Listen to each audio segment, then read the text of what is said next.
the continued belief that everybody's had since America began, that everybody always goes to church, and everybody gives 10% of their income, and everybody loves the minister. But they do things like not go to church, not give their money, and exclude the ministers from the Rotary Club. If you have to generalize from that, what do you think the priorities of people are? You go to church because your father went to church. You all have straight and upright and moral to themselves. I said. You agree that tradition was a big part of society? Oh, yeah, sure. Just before the war, like in the 1890s? Not because William Jennings Bryan's going to step on. In the 1890s, they could say half poor.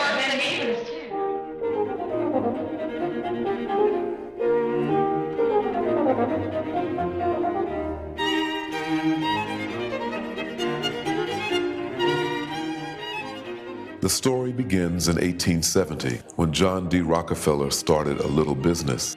His silent partner, and later one of the largest stockholders, was a humble harness maker named Stephen Harkness. The business? Standard Oil Company.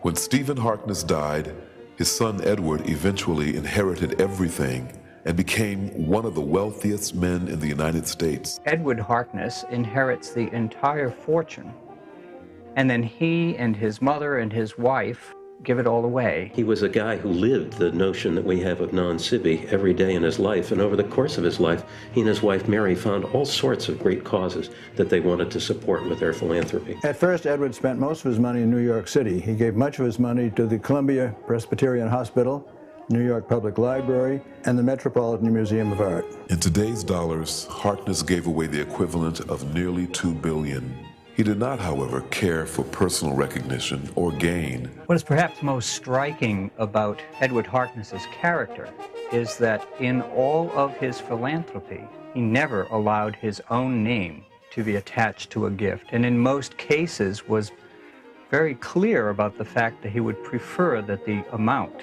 not be mentioned. So the fortune that Stephen Harkness made as a silent investor in what became the Standard Oil Company was given away just as silently by his son.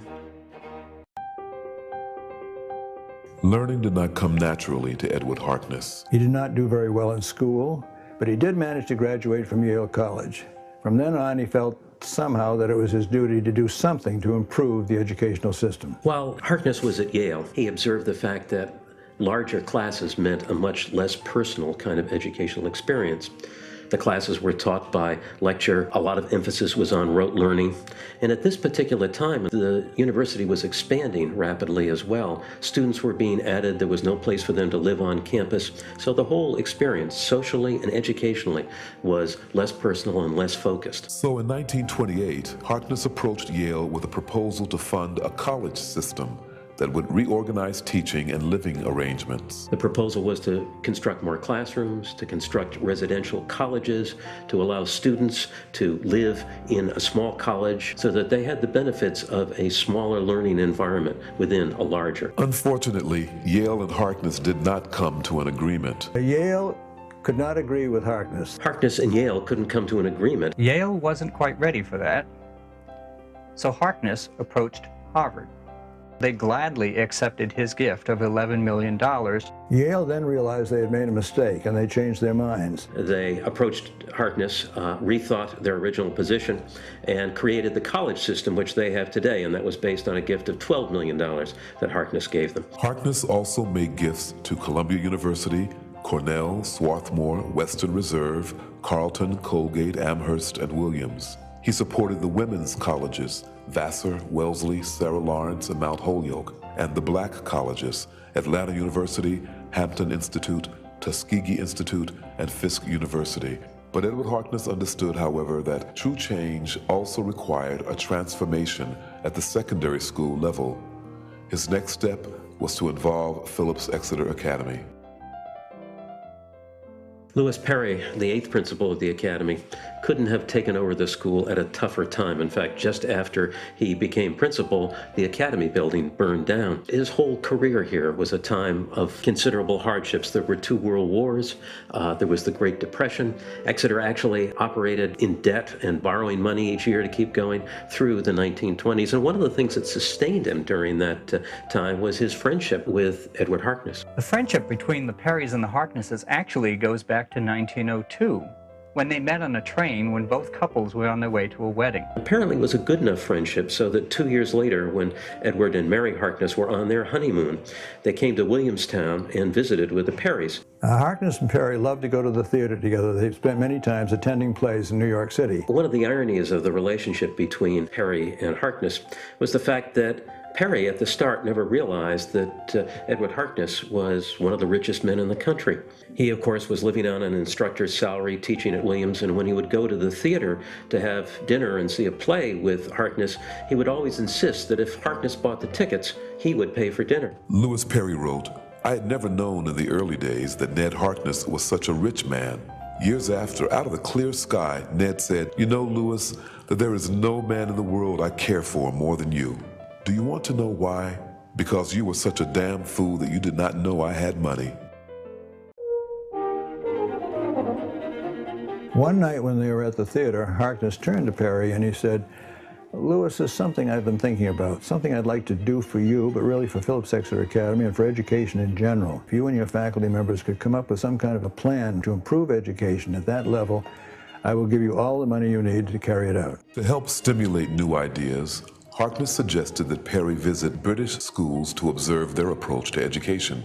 Perry did so, visiting 21 different schools.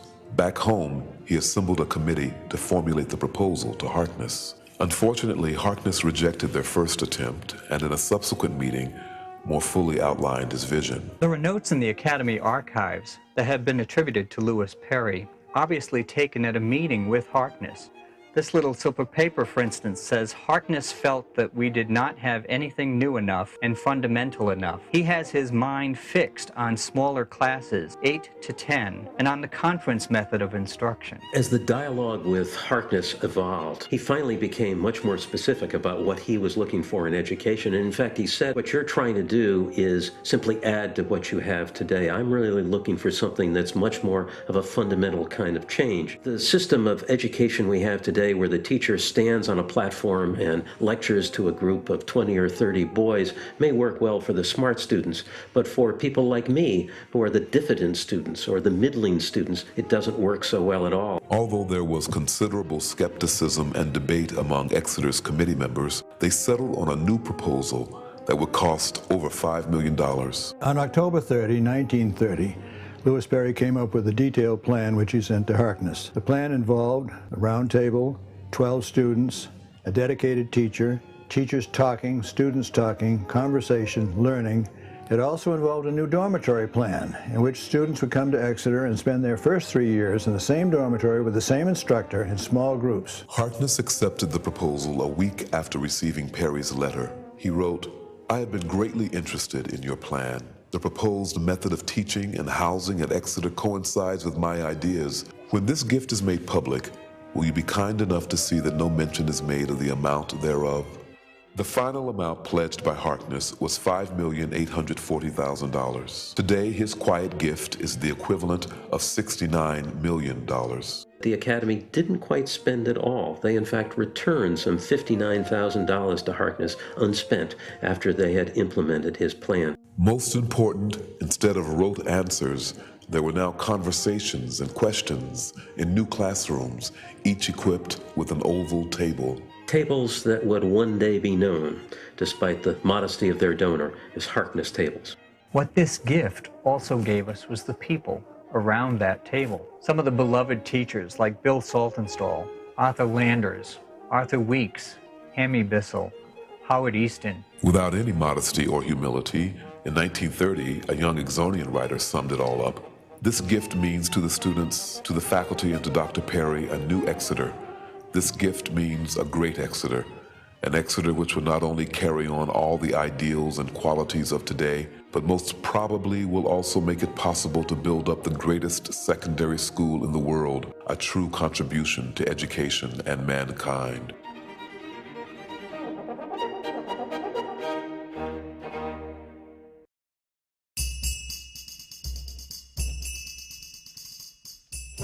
In elementary school, I had a system. I'd sit in the back behind a big kid. Teacher looks right, I'd lean left. Teacher looks left, I'd lean right. My record was 3.5 straight years without ever being called upon.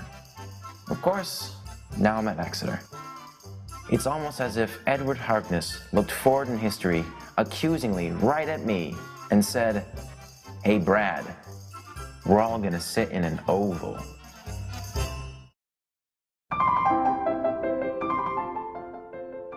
When I was directing in England, I had a friend one day ask me why I directed the way I direct. And I said, "What are you talking about?" And she said, "You're not like other directors that I work with. You ask us questions all the time. We do like 2 weeks of table work before we ever start to block. You don't provide the answers. You come up with things that we're supposed to think about, but we provide the answers. What's going on here?" And most directors we work with have us cross the stage, carry a cup of tea, and tell us when to sit down. And at that moment, I realized that the way I developed a technique of directing in the theater was a direct result of the work that I did at the Harkness table at Exeter. When we work on a play, I will ask the actors to think about 5 questions. Who am I? Where do I come from? What do I want? What stands in my way? And how am I going to get it? And the great thing about those questions is that they're open-ended and they rely on a very, very close reading of the text. And that's where Exeter students really excel. It makes my job much, much easier. It becomes one really of editing choices and challenging actors to come up with increasingly sophisticated choices rather than my sitting there pulling a bunch of puppet strings and turning some very thoughtful, intelligent people into dolls that I somehow manipulate around a stage.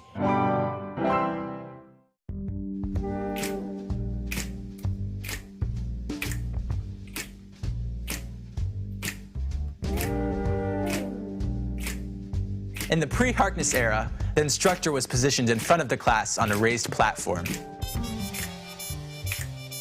With unapproachable superiority, he would fire questions at the boys.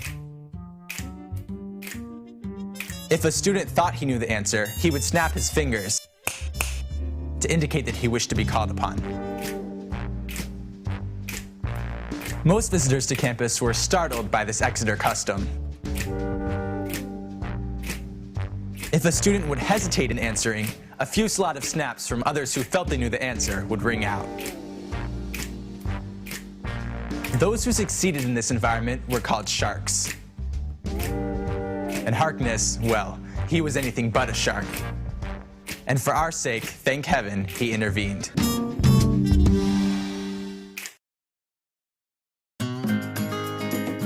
The person who actually designed the Harkness table was the treasurer of the school, oddly enough. One doesn't normally associate treasurers with table design or furniture design. He sort of worked at it because the first design, a perfectly round one, like this table is, didn't really, in his view, quite pass muster. One thing, this table gets dusty, I have to climb on my hands and knees to the middle in order to get it clean again, which is tough on the knees. He tried again and came up with an oval table, which seemed to work better. One thing is you could get through the door without cutting it in half, which was a great advantage. But the long, thin oval didn't really work because it suggested somebody was going to sit at the head. Moreover, those on the sides were sitting right next to each other, and if you're going to talk, you had a crink in your neck. On the third design, which actually worked, which was the more oval table, which had the benefits of both, so that nobody was directly to your right or left, and it didn't have the Siberia there in the middle that nobody could get to. That was the final design, and most tables are that shape. The other part of the table that's so interesting was the idea of the slide at the side of the table, which everybody knows about, and there are 12 of them, and they all pull out and then Students can turn the chair and they have their backs to each other, which facilitates honesty. Those are, by the way, have their own history to them. Some of the stuff that's written on those you wouldn't want to show anybody, particularly small children and old ladies. So when I have guests and they say, oh, let me see a slide, I think, now, which is the slide that I can show them? I have one over there on the other side that's near the door that I can pull out, and that's the suitable one for viewing.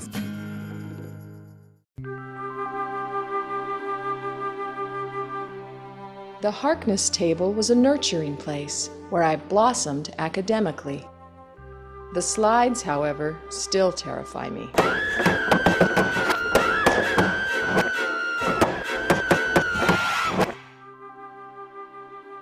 Definitely a love-hate thing.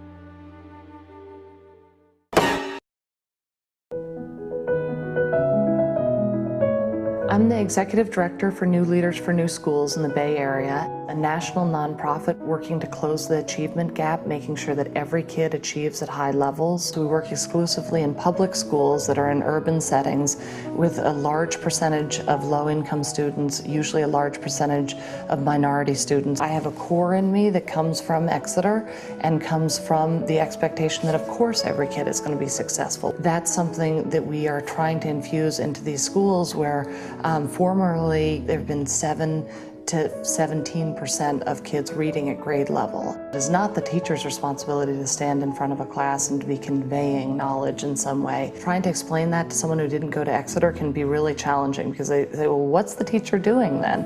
And trying to explain that the teacher's actually doing something much more sophisticated. They're planting the right questions and they're getting kids to do the work.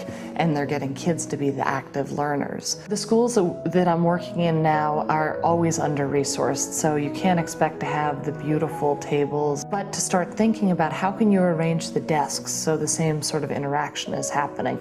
How can you get kids to be talking to each other and sparking off of each other's ideas instead of just off of teachers' ideas? An eighth of our class, the class of 1986 from Exeter, is in education in one way or another. That's a huge number of people. And each one of us is out impacting hundreds of kids, if not thousands of kids in some cases. Across the country, it's a broad movement that we're part of. And we think that will be impacting 1 million kids in those schools every single year. Well, I am very curious what Mr. Harkness was thinking initially. I think he was incredibly bold, and I think that he'd be pretty excited about the fact that what he started 75 years ago is being spread in so many different ways in education and like corners of the country that I don't think he would have ever predicted.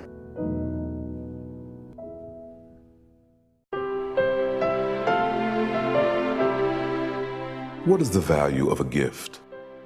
A carpenter can estimate the cost of the nails and lumber and labor required to make the gift. An economist can calculate the value of yesterday's gift in today's dollars. Historians point out that during the Great Depression, the gift provided countless new opportunities for employment. A trivia buff is satisfied to count all 75 tables, or 900 slides, or the 657,000 tests that have been given to date. Instructors know the value of the gift lies in its pedagogy. The philosophical will attempt to quantify the number of new ideas or careers inspired. Most anyone who has ever sat at the table will simply tell you the gift has changed their life. So what is the value of a gift? There are an infinite number of answers, because the gift continues to be given day after day, forever.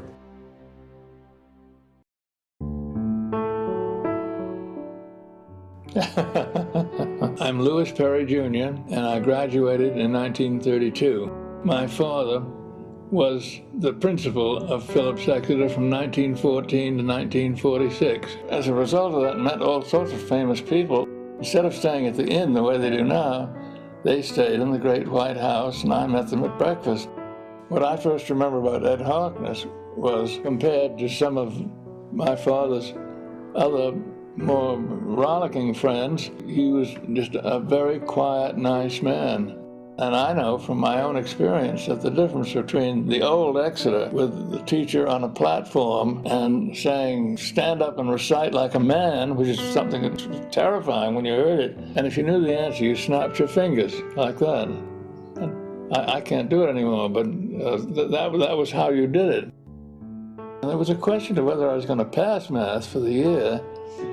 And one of the reasons is that there were 30 in the class. If I was called on Monday, I knew that my math teacher would not get to me again until Friday. So, think you that I worked very hard to be ready for Friday? No, about Thursday night, I'd sort of try to do a little catch-up to this very day. I think one of the great things that makes Exeter so superior is the Harkness table. Several of the older teachers didn't like it one tiny bit because they thought this new kind of teaching was just a lot of bunk, and why do you have to have a table? Ed Harkness said, yes, that's a very exciting idea, and wrote out the first check, and it was over $1 million, I remember that, and I was allowed to hold it. I remember between these two fingers. He wasn't a bit interested in his fame or what people thought if he was doing something that he believed was good, making things better for people. I think that was his satisfaction. I would say to Ed Harkness that he is one of the lucky people